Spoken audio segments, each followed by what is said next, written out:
Hi, welcome to my chess channel. Here is my match game of, what date was it? The 12th of, I should know that, shouldn't I? 12th of September 2018, Wednesday night. A grade, round one, and this is what can go wrong. The time limit is, I'm black against Nick, who I featured in an interview the week earlier. So this is time control, round one. Time control is an hour and 15 minutes, 75 minutes each, plus for all your moves, plus 30 seconds increments. So here we go. So I'm playing Nick, okay, I'm black. I have some things going on for me, but I'm not going to go into that, and also that of tiredness, but it sounds like I'm starting to. The thing is that in chess we don't always get what we want, and that's what one of the things I consider in life is very similar in chess.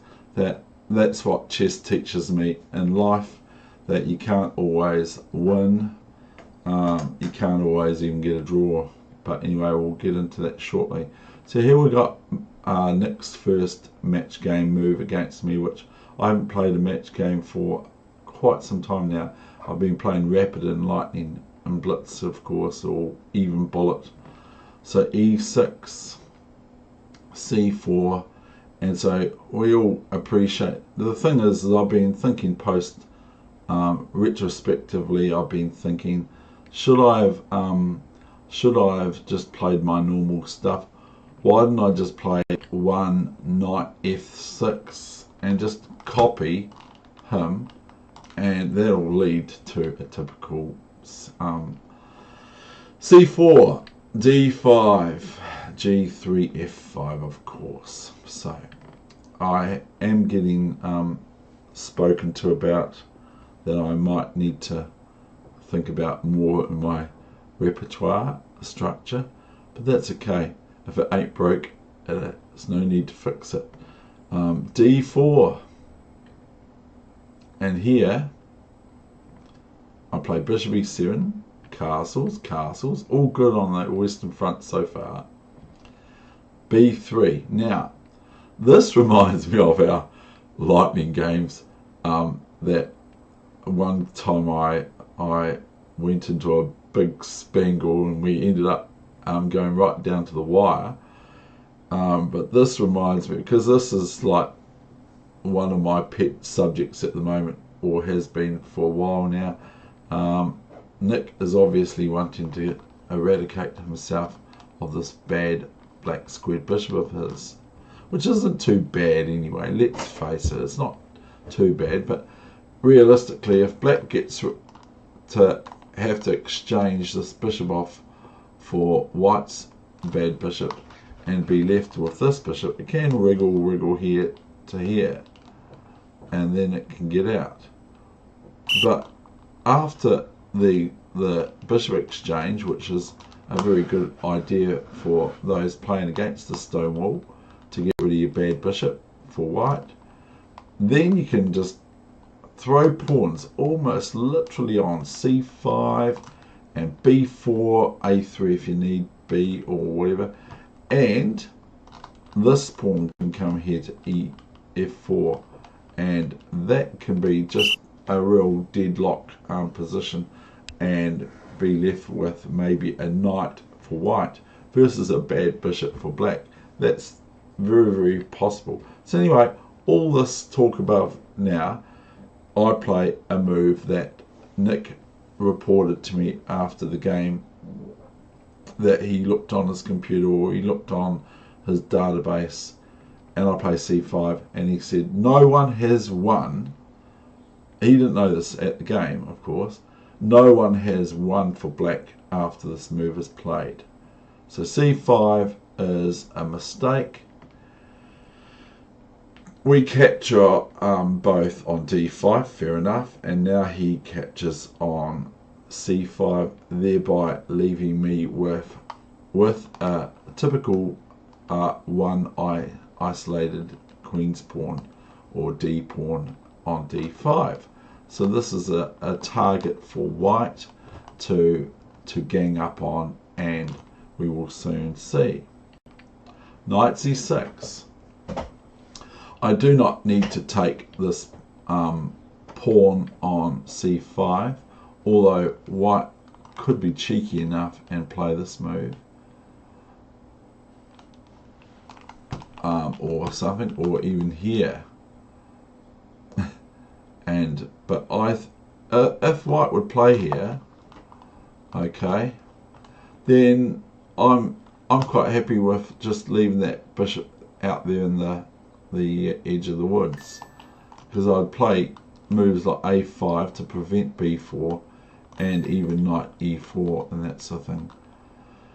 So, and I've also got other ideas at the board of, I'll just show you, I've got ideas of this with bishop f6 in mind, which is quite sort of interesting for, because of course I'm attacking the c pawn already, again.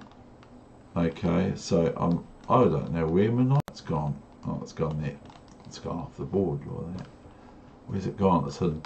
But I was intending, if bishop a3, knight f6 to e4, and thereby I'm threatening bishop f6, which is putting white's knight in the best place on b1 to d2 here, and I don't think white really wants that, because they really want their knight attacking this pawn on d5 of mine. Knight c3, fair enough, very sensible. Now, what do I do now?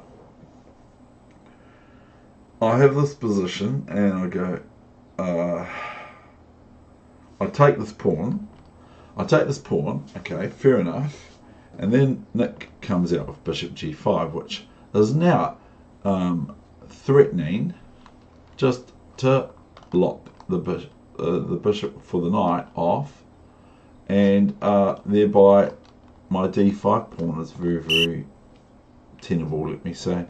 So and I also thought bishop e6 here, but then this sadly here, so this is probably what they're talking about, this is a lost position, or not very good for black, is just this.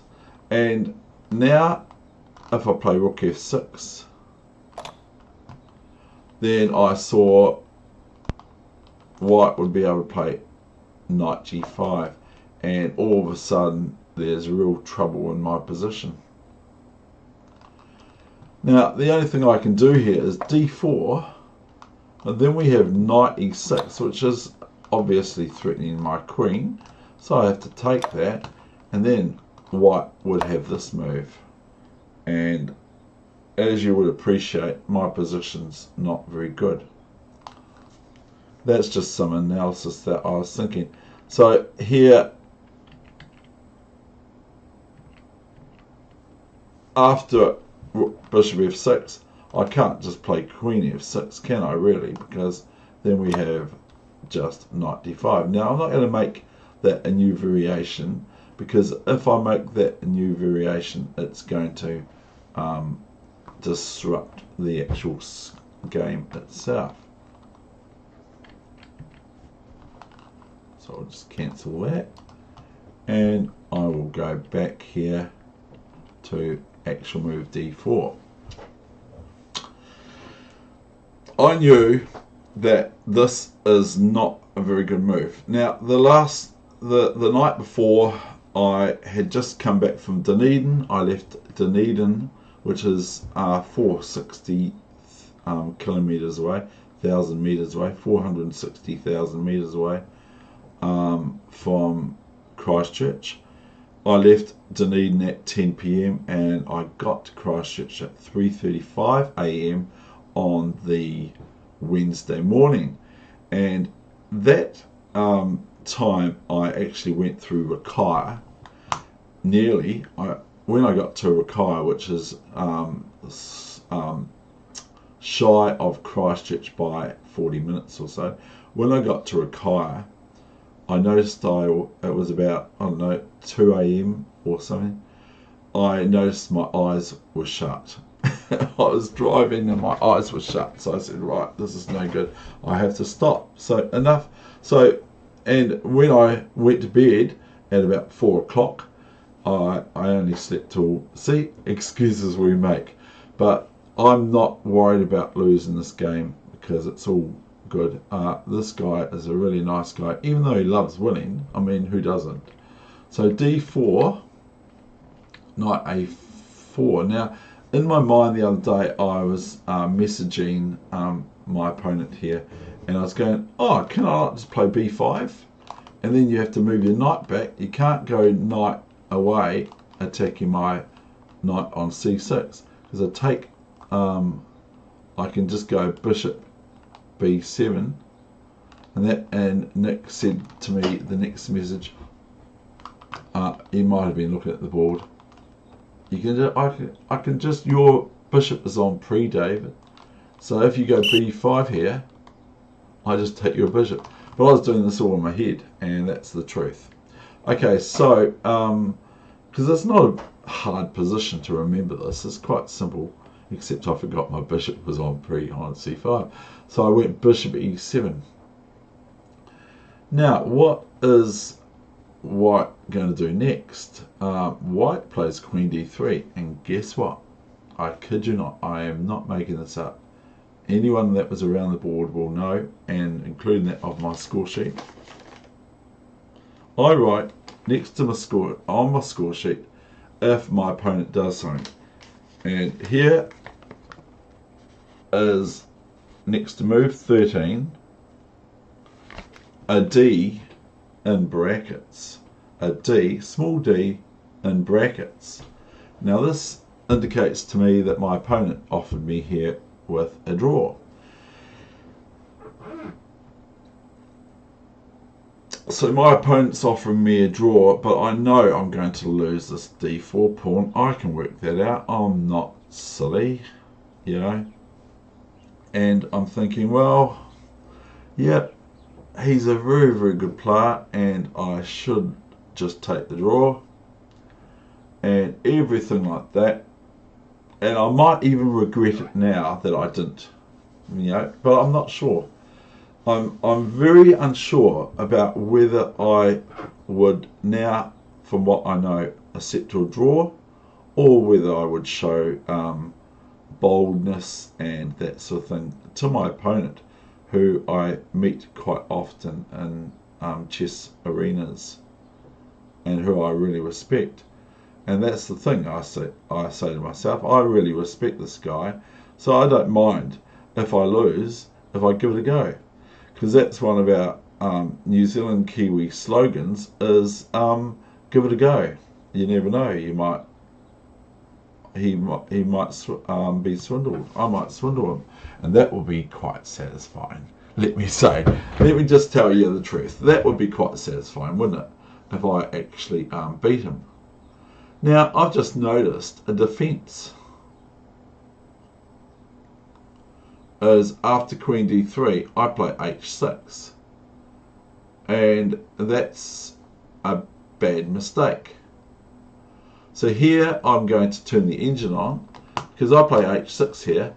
I say to Nick, I think to myself, when he offers the draw, I've got loads of time left. You all know me, I play very fast. I've got lots of time left. I think, oh, I had 60 minutes, I think. It was 60 minutes and left on my clock plus increments. And I said to myself, oh, I know what I'll do. I'll just go right down to the wire and allow him to nearly win on time and accept his draw offer. Because that's the law of chess, I'm allowed to do that. I don't know how it would be seen though. It might be frowned upon, like go away, make a cup of coffee, go talk to someone, play blah blah blah, that sort of thing. So anyway, what I do here is I say to him, I'm sorry, thank you very much for your draw offer, Nick. And I first said to him when he offered me a draw, I said to him, you're very funny. That's what I said to Nick. I said, "You're very funny, aren't you?" And I just go, like, I'm here to play chess, and so I'm still having this discussion with myself about whether or not I should have taken the draw or not, because I'm going to lose my d4 pawn. But I believe here that I have this move and this move, and thereby I can defend my d4 pawn.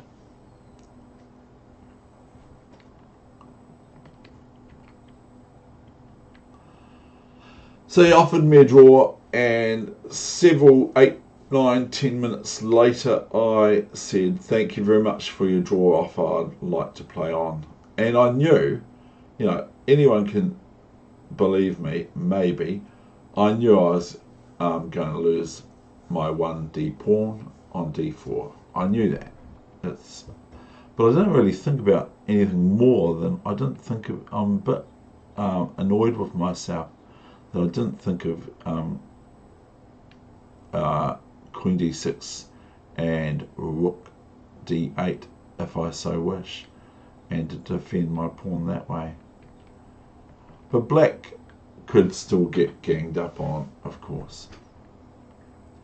So here, after my refusal and thanking him for the draw offer, and then I hit my clock, not the other way around, my opponent Nick went bishop c1, and now obviously the bishop is got intentions of ganging up on my which I saw. Now maybe king h8 is best here, or something. I played knight e4. Now this is a bit naughty. I should just here I can't do the same thing as queen d6 and rook d8, of course, because white can possibly attack this numerous amounts of times. So that's no good. So I play knight e4. Now I could play bishop e6, and I think this is one of my lines I was preparing in my mind. Bishop b2, and then sort of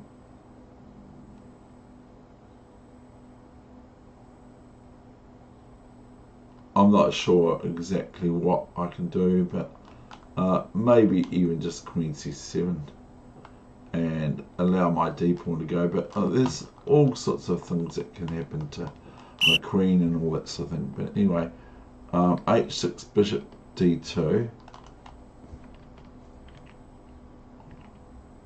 So I didn't play bishop e6, I played knight e4.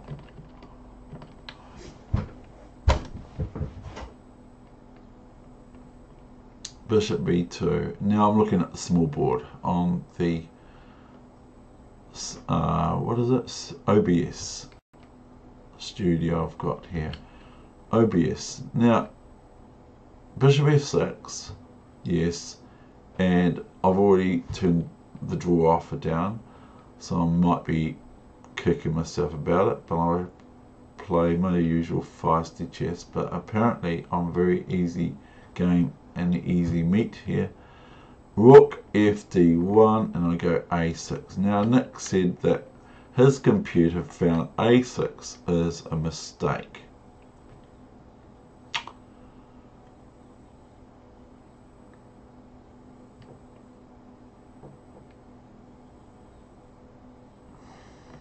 a6, rook ac1. So relenting on taking the 1d4 pawn. Bishop e6. Here we come. Knight d4. Now I would more or less be forced to take this. Now I played b5. Now I'm sort of like clutching at straws, really.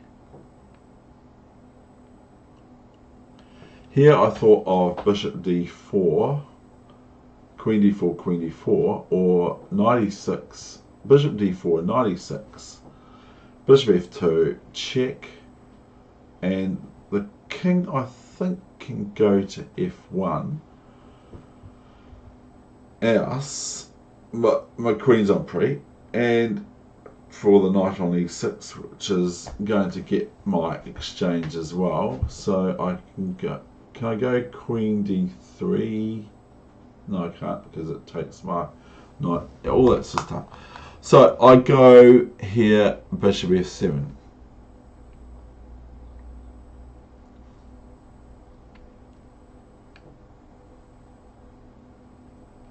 Bishop f6, queen f6, clearly offering white yet another pawn.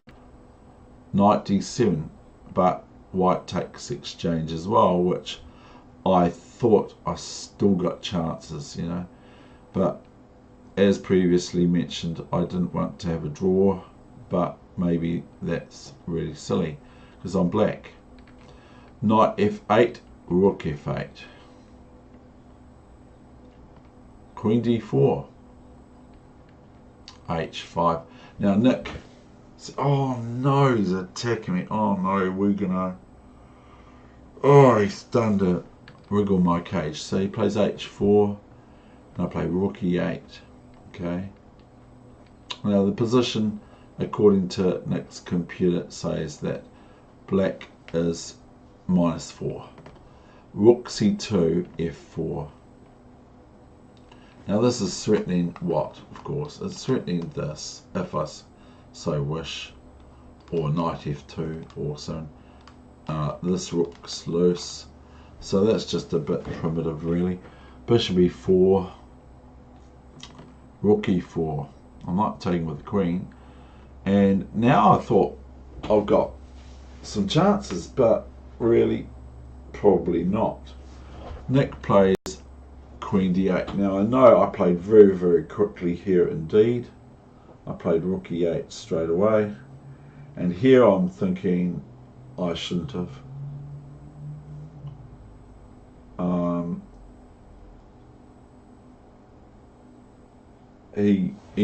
If I play king h7, I mean king h7 or even bishop e8, I was thinking in my head afterwards, you know, like that night when I couldn't sleep at night sort of thing, as it was going, oh, why did I do it? Why didn't I take his draw?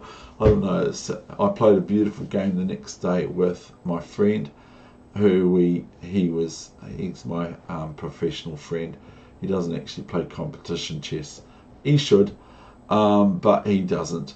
And he and I had a really beautiful game and all that sort of stuff. Anyway, it is a Saturday, of course, so I'm a bit more detailed today. But the thing is that we had this game and it just went. It was so good. He deserved to win all over the place. But I reminded myself, I still know how to push the bits a little bit. But what I really like about Nick is what I heard from him last week in our interview together, or with him being interviewed. What I really liked about Nick is he said, I'm pretty good at the game and the luck factor's not so much in chess and all that. So I mean I'm kind of clutching at straws here really to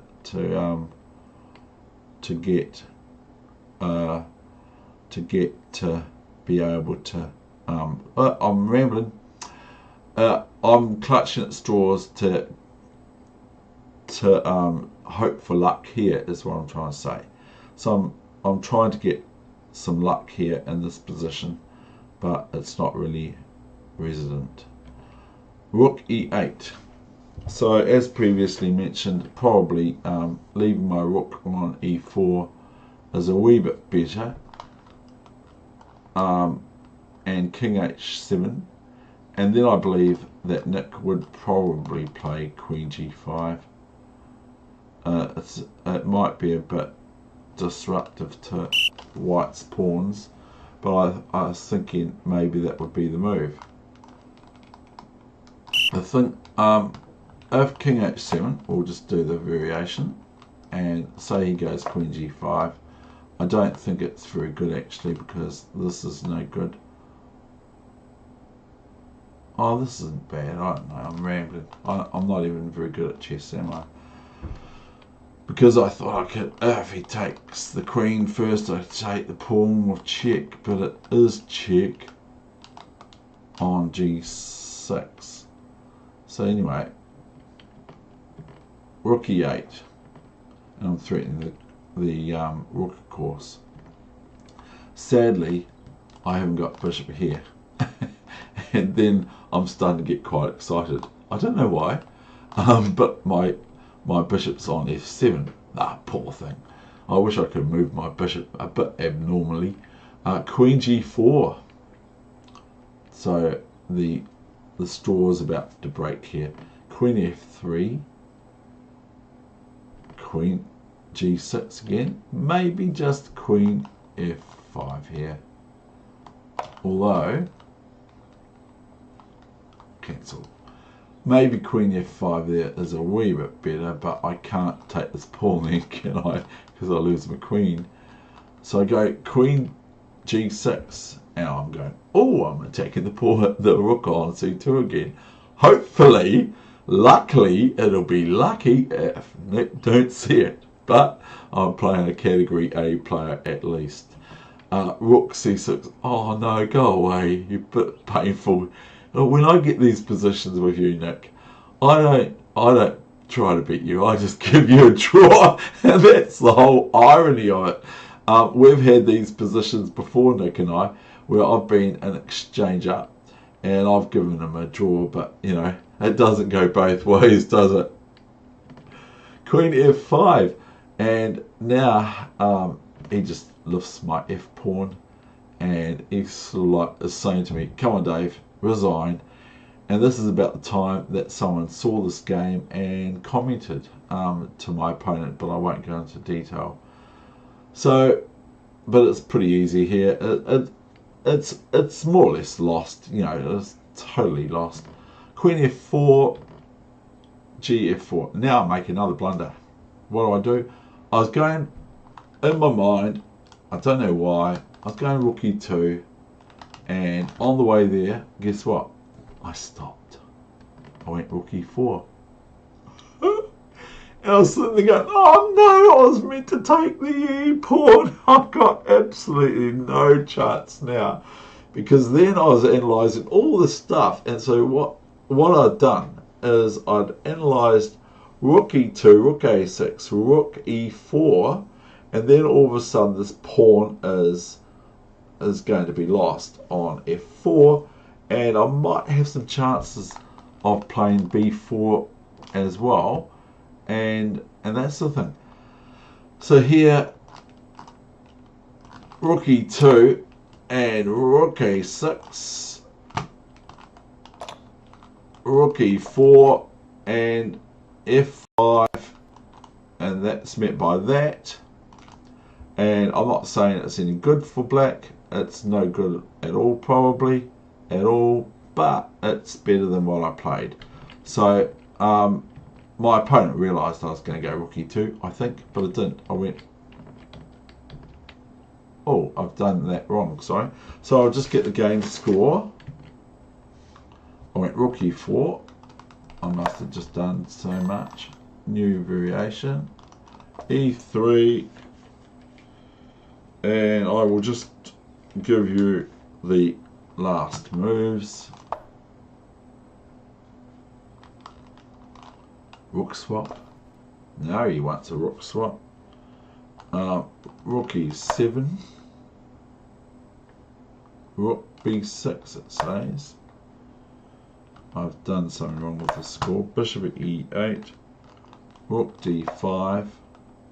I mean, it's still completely won for white. a4, rook e5, king f8, rook e7, king e7. I'm not entirely sure what Nick played next move, but it wasn't rook check because I went bishop f7. I think he he went here, I think.